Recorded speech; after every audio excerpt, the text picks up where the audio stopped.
Hello friends, welcome back to my YouTube channel. आज हम पढ़ेंगे रस। रस की परिभाषा, रस के प्रकार।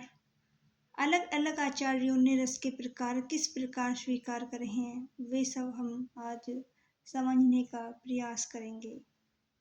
सबसे पहले समझ लेते हैं रस की परिभाषा। सामान्यतः हम ये कह सकते हैं कि काव्य को पढ़ते, सुनते या देखते समय पाठक, श्रोता व दर्शक को जिस आनंद की अनुभूति होती है उसे ही रस कहते हैं। फिर से समझ लेते हैं। काव्य को पढ़ते, सुनते या देखते समय पाठक, पाठक कहते हैं जो पढ़ने वाला है। श्रोता, श्रोता कहते हैं जो सुनने वाला है। और दर्शक, जो देखने वाला है।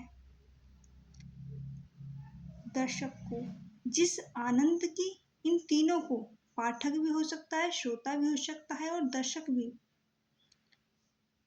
पाठक, श्रोता व दर्शक को जिस आनंद की अनुभूति प्राप्त होती है उसे ही रस कहते हैं।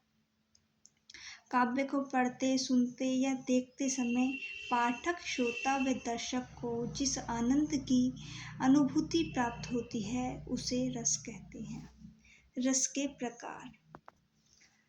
रस के प्रकार।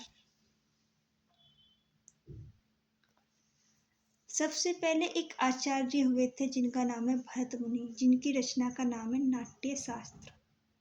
उन्होंने रस को इस प्रकार से परिभाषित किया था कि विभाव, अनुभाव, व्यभिचारी भाव के संयोग से रस की निष्पत्ति होती है।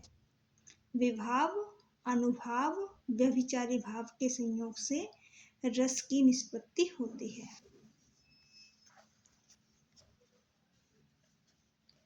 विभाव, अनुभाव, व्यभिचारी भाव के संयोग से रस की निष्पत्ति होती है।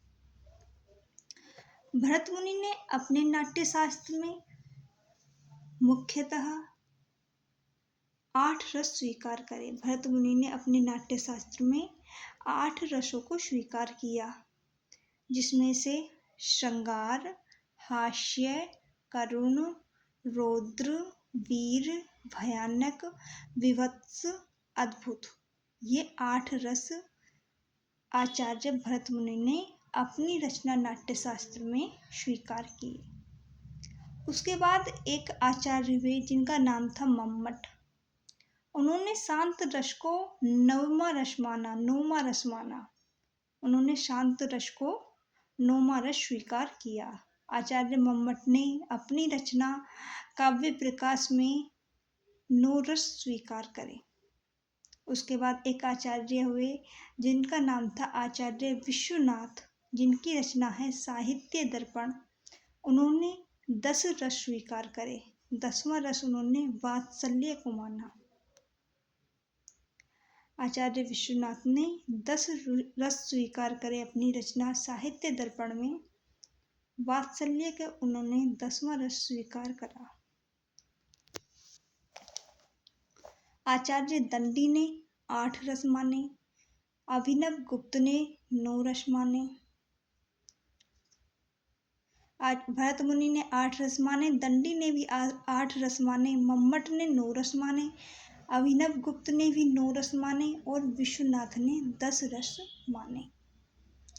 इनके स्थायी भाव। श्रृंगार का है रति। हास्य रस का जो स्थायी भाव है वो है हास्य। करुण रस का स्थायी भाव है शोक। रौद्र रस का स्थायी भाव है क्रोध। वीर रस का स्थायी भाव है उत्साह। भयानक रस का स्थायी भाव है भय। विभत्स रस का स्थायी भाव है जुगुप्सा। अद्भुत रस का स्थायी भाव है विषम्य। शांत रस का स्थायी भाव है सम या निर्वेद। और वात्सल्य रस का स्थायी भाव है वात्सल्य। इस प्रकार हम याद कर सकते हैं। श्रृंगार, हास्य, करुण, रौद्र, वीर, भयानक, विभत्स, अद्भुत, शांत, वात्सल्य। श्रृंगार, हास्य, करुण, रौद्र, वीर, भयानक, विभत्स, अद्भुत, शांत, वात्सल्य।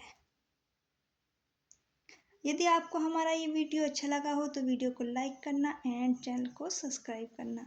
देखने के लिए आपका बहुत बहुत धन्यवाद। यदि आपको ये सब और अच्छे से समझना है तो प्लीज़ कमेंट करना, वीडियो को ज़्यादा से ज़्यादा लाइक करना। धन्यवाद।